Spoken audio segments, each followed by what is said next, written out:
Oi pessoal, bom dia, boa tarde, boa noite. Eu sou o professor John e agora advogado também.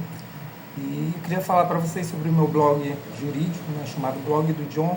E nesse blog eu tenho vários artigos onde eu abordo vários assuntos do dia a dia. Os assuntos mais importantes, né, eu faço uma leitura jurídica desses temas. E hoje eu estou trazendo aqui esse vídeo de um dos artigos lá do meu blog, onde eu escrevi sobre os requisitos do divórcio consensual, né? Aquele em que há um acordo entre o casal e que por isso mesmo ele se torna mais rápido. Então, agradeço vocês que estão vendo aqui esse vídeo, peço que vocês divulguem esse meu trabalho, compartilhem com os colegas, com os conhecidos de vocês, principalmente com os casais, né? Então, vamos lá.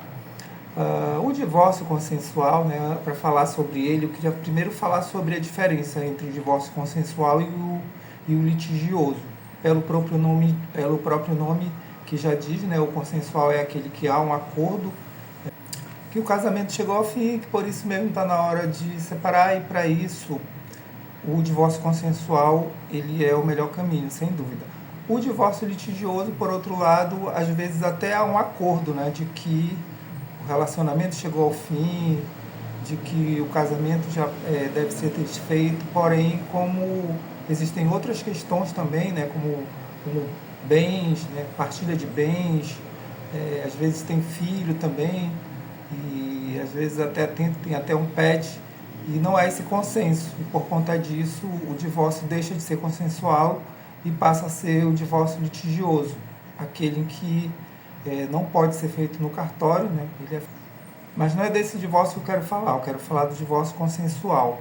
Então, o divórcio consensual, ele não é um instituto novo. Muita gente pensa que o divórcio consensual é uma novidade, porque é mais fácil agora ir no cartório e fazer o processo na hora.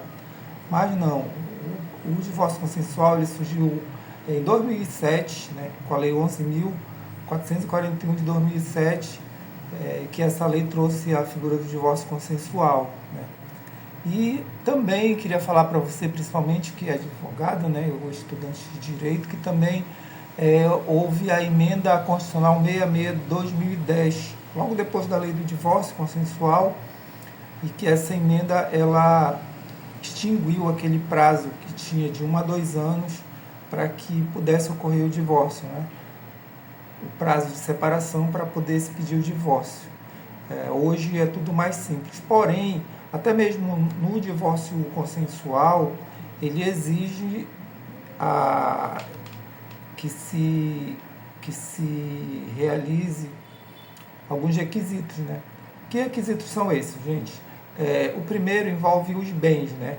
Então, os bens do casal, a partilha, ou seja, como esses bens serão distribuídos, né? Perante o núcleo familiar.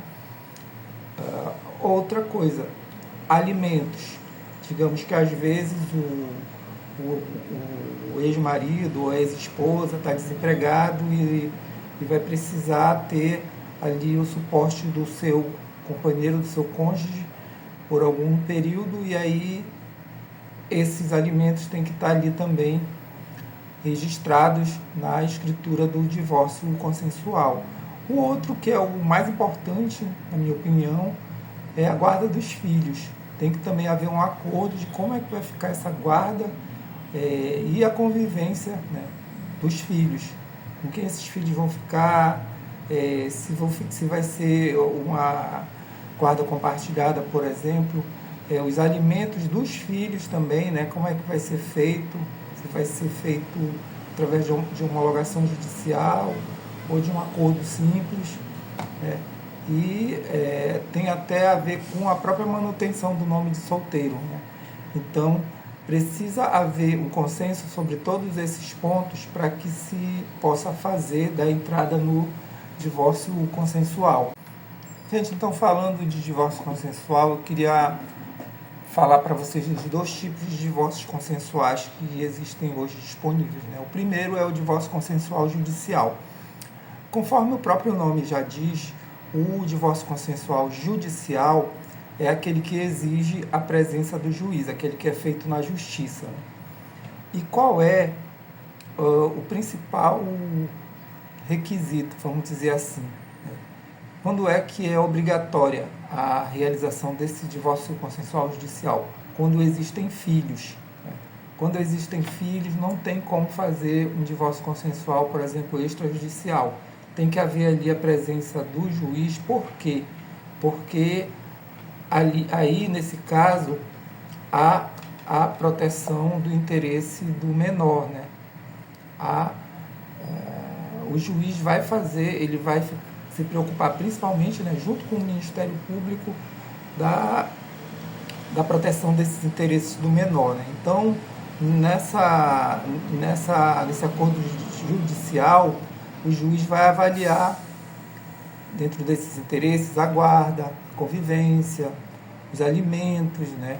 Enfim, a proteção integral do filho menor. Então, quando tem filho menor, não tem como fazer o acordo extrajudicial, tem que ser o judicial mesmo. Nesse caso, tem também é obrigatório a presença de um advogado, tá, gente? O Ministério Público também atua, né? No extrajudicial, o Ministério Público não vai estar presente, mas no judicial vai ter o juiz, vai ter as partes, vai ter que ter o advogado e o Ministério Público. O outro tipo, que é esse aqui, que é o mais usado, que eu queria tratar mais aqui com vocês, que é o divórcio consensual extrajudicial, ou seja, de extra que não é feito na justiça, ele pode ser feito num cartório através de uma escritura pública. O nome é esse mesmo, parece um nome de imóvel, né? Mas é esse o nome mesmo. Esse divórcio extrajudicial, ele ocorre, mas ele tem também que haver o preenchimento de alguns requisitos, né, para que se possa dar entrada nesse tipo de divórcio. O primeiro é o acordo entre as partes sobre a separação. Não pode haver só um que quer separar o outro, não quer, aí não vai poder fazer o extrajudicial, tem que ir para a justiça mesmo. O outro é que tem que haver a presença de um advogado, porque vai ter que se produzir uma escritura pública, vai ter que se mediar interesses, então tem que haver um acordo justo. E é por isso que a lei, ela exige aí a presença do advogado. Pode ser também um defensor público, para as pessoas que se declararem hipossuficientes, elas podem também agendar na Defensoria Pública como um defensor público. Demora um pouco mais, mas também é possível. O outro requisito, gente, é a inexistência de filhos menores, né? Eu já falei do divórcio consensual judicial. Quando tiver filhos menores, aí vai ter que ser feito lá na justiça mesmo, mas na inexistência de filhos menores pode ser feito no cartório, esse que é o mais rápido, sai na hora. O outro também, já falei que ele é feito através de escritura pública, né? Tem que haver também um consenso sobre os bens, né? A partilha dos bens, sobre possíveis alimentos, se houver também pedido de alimentos, aquele momento também, né, de fazer esse acordo, né, esse detalhamento do acordo. Então, basicamente, gente, eu falei sobre o divórcio consensual, que é o divórcio onde há o acordo entre o casal, o litigioso, que é aquele que não há acordo, que só é feito mesmo na presença do juiz. Aí, dentro do consensual, nós temos o divórcio consensual judicial, né? Mesmo havendo acordo, havendo a existência de filhos menores, aí ele obrigatoriamente tem que ser feito na justiça.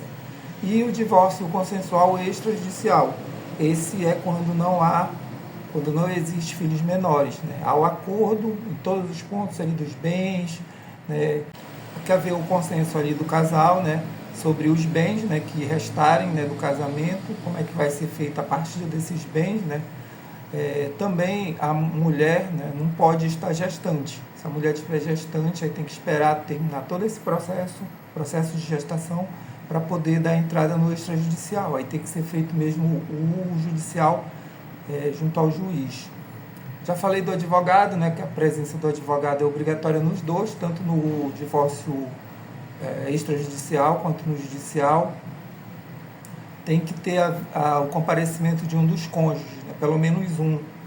O outro, se não puder ir, tem que instituir um procurador, né, através de uma procuração válida, ele institui um procurador que vai lá representá-lo, mas tem que haver a presença de pelo menos um junto do advogado, né. ele é pago também, né? Você tem que pagar lá as taxas do cartório, tem que pagar a escritura, salvo nos casos de gratuidade, né? Aí tem a ver com a faixa etária, tem a ver com se tratar também de pessoas especiais. E também ele produz efeito imediato, né? Diferente do divórcio judicial, que vai ter que esperar sair a decisão do juiz, e também do divórcio litigioso, que ainda é muito mais demorado, né?